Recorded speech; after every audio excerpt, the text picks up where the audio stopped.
E olha, eu quero falar um pouquinho sobre a movimentação no Congresso, sobre essa movimentação também da oposição em relação ao decreto de armas e outros projetos que devam ser votados agora no segundo semestre depois do recesso. Recebo aqui o deputado federal Danilo Forte, do União Brasil do Ceará.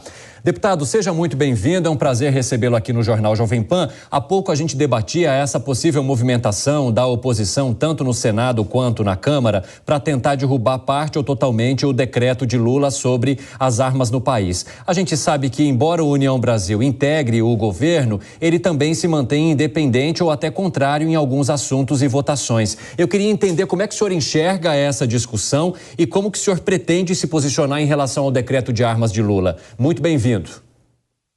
Obrigado, Evandro. É um prazer estar com você mais uma vez. Eu acho, primeiro, que quando as coisas vão tomando um rumo e o Brasil vai aprumando, que foi essa grande vitória da votação da reforma tributária, que gerou uma expectativa muito positiva para a economia, vem um rescaldo, né, de um revanchismo numa pauta que não é a prioridade hoje para o Brasil. A prioridade para o Brasil hoje é acertar a economia. O país está muito desmantelado.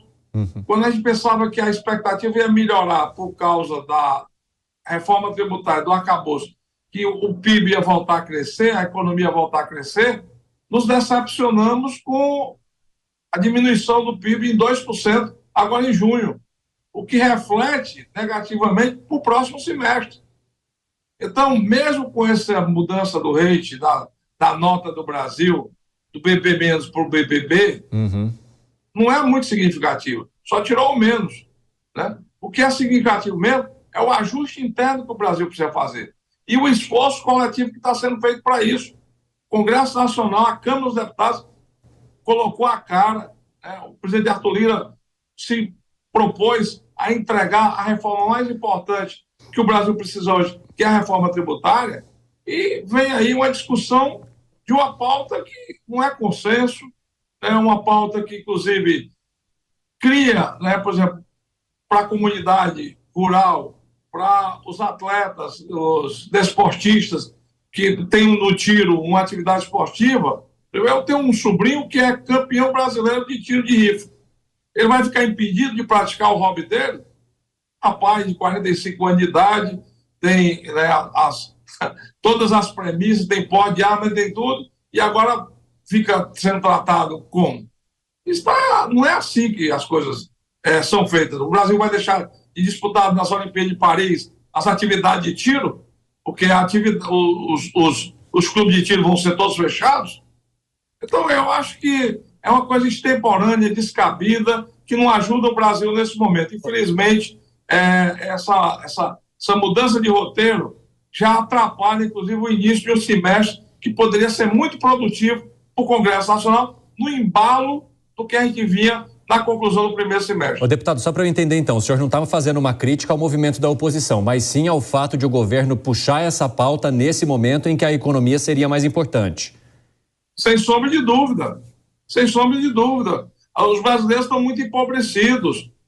Eu estou aqui há 20 dias rodando no interior do estado do Ceará. A maior preocupação dos pais de família é com o emprego. As pessoas estão preocupadas com a perca dos empregos. As indústrias estão fechando. E o motivo das indústrias estarem fechando é a perca da competitividade. É o excesso de tributos que impede que nós tenhamos competitividade, inclusive com produtos tradicionais do Brasil. Hoje, uma camisa que chega da China aqui chega mais barata do que a produzida no Brasil, quando o algodão vai daqui para lá para fazer o tecido. Isso está errado. Então, o Brasil precisa consertar. Ô, deputado, agora na volta do recesso, o que o senhor acredita que será a primeira discussão que deve ser retomada no Congresso para que as coisas possam deslanchar, a exemplo da crítica que o senhor acabou de fazer? Eu acho que é centrar as coisas no Brasil real. No Brasil, das pessoas que estão com medo do desemprego. É concluir o arcabouço fiscal que foi modificado no Senado e a Câmara precisa votar. É o Senado votar a reforma tributária. E como que está a discussão do arcabouço fiscal na Câmara nesse momento? O que o senhor tem ouvido e também articulado por meio do seu partido? Eu acho que a gente precisa definir as mudanças que o Senado fez e o que elas cabem ou não dentro do orçamento da União. porque chega de ser orçamento fictício. Nós temos que ter um orçamento real. Eu segurei, inclusive, o debate da LDO, que eu sou o relator, exatamente por quê? Porque é na LDO, no orçamento do ano que vem, que nós vamos materializar tanto o que foi definido no arcabouço fiscal, que é um rol de intenções, como também o que vai ser definido na reforma tributária. E como que está esse orçamento? E a gente precisa cada vez mais ter um orçamento real, né, próximo da nossa realidade. Porque quando você faz o orçamento fictício e fica manipulando o orçamento através de projeto de lei PLNs, com subsídios, suplementações a subsídios, você gera inflação. Mas o senhor está dizendo que o governo, então, o governo estaria trabalhando com um orçamento que não se aproxima da realidade, é isso? O Brasil cansou disso. As pedaladas, o que foram? Foi exatamente o desequilíbrio entre o mundo real e o orçamento que o governo pensava que tinha. Então, é o governo uma máquina de lançar programas sem ter embasamento orçamentário. Todo dia a gente vê o governo anunciando programa e mais programa, que eu não sei de onde é que ele vai tirar o dinheiro. Eu não sei. O deputado, o senhor acredita também no debate da reforma administrativa ainda neste ano ou diante dos outros projetos ela deve ficar um pouquinho de escanteio? Ela é muito espinhosa e não é característica do PT, do partido do governo, querer fazer reforma para enxugamento do tamanho da máquina pública. Você vê aí o aumento exorbitante de número de ministérios. Você vê a disfuncionalidade, muitas vezes, das mudanças na reforma administrativa que o próprio governo fez, né? Tirando, inclusive, órgãos que são vitais para atender segmentos da sociedade, como é o caso, inclusive, da FUNASA. Nos municípios periféricos, eu rodei aqui comunidades rurais no Ceará, e quem leva água para lá é a FUNASA. E o governo queria extinguir a FUNASA. E, no entanto, criou 15 ministérios. Então, quer dizer, isso descompensa qualquer política administrativa. E eu acho difícil um governo que gosta da máquina pública e que gosta do tamanho da máquina pública para gerar cargos, empregos e fazer permuta política com isso, votar uma reforma administrativa que vai reduzi-la. Porque, inevitavelmente, qualquer reforma administrativa no Brasil vai ser para enxugar a máquina pública. Deputado federal, eu quero aproveitar que o senhor está falando sobre a questão da FUNASA e a Dora Kramer tem uma pergunta sobre esse assunto. Dora, fique à vontade. Boa noite, deputado.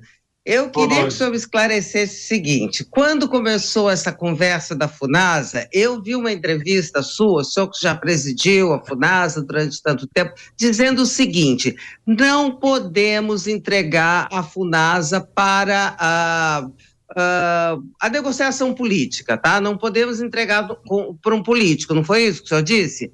Aí eu fiquei me perguntando, ora, o governo queria extinguir a FUNASA, e a FUNASA voltou justamente por pressão do Congresso, composto por políticos. E aí eu fiquei sem entender, se não é para entregar para um político, por que a volta da FUNASA e qual é o problema de entregar para o político?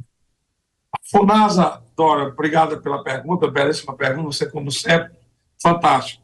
A FUNASA tem um papel histórico. Ela herdou toda a tradição da SUCAM e da Fundação CESP em matéria de saúde preventiva. Quando o ministro Zé Serra criou a FUNASA, foi exatamente para fazer uma política pública para diminuir as doenças de veiculação hídrica, principalmente. No Brasil de hoje, nós já temos 1.100.000 casas, segundo o IBGE, que não tem um banheiro. A grande maioria tem um buraco no quintal, né, que lá são feitas as suas necessidades. Nós temos 1.400.000 casas de taipa ainda no Brasil de hoje.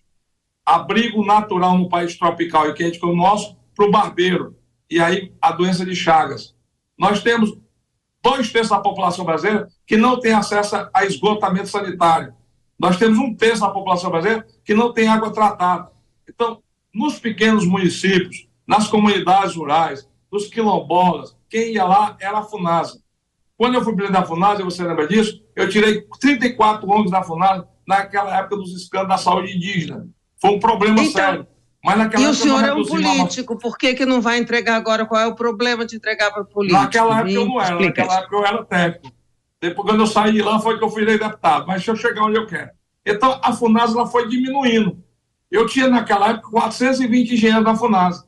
Hoje, ano passado, a FUNASA só tinha 60. Nós investimos em 2008 para 2009 1 bilhão e 600 milhões. No ano passado, a FUNASA só investiu 480 milhões. Por quê? Porque exatamente ela foi mudando a sua função e ela foi se desestruturando. E hoje a FUNASA é um grande armário de aposentados e pessoas na idade de aposentar. A reestruturação é necessária por quê? Porque se atender esse público. E dentro dessa política de reestruturação, a gente tem que modernizar a FUNASA. Então, o que é que foi proposto por mim na comissão que foi criada?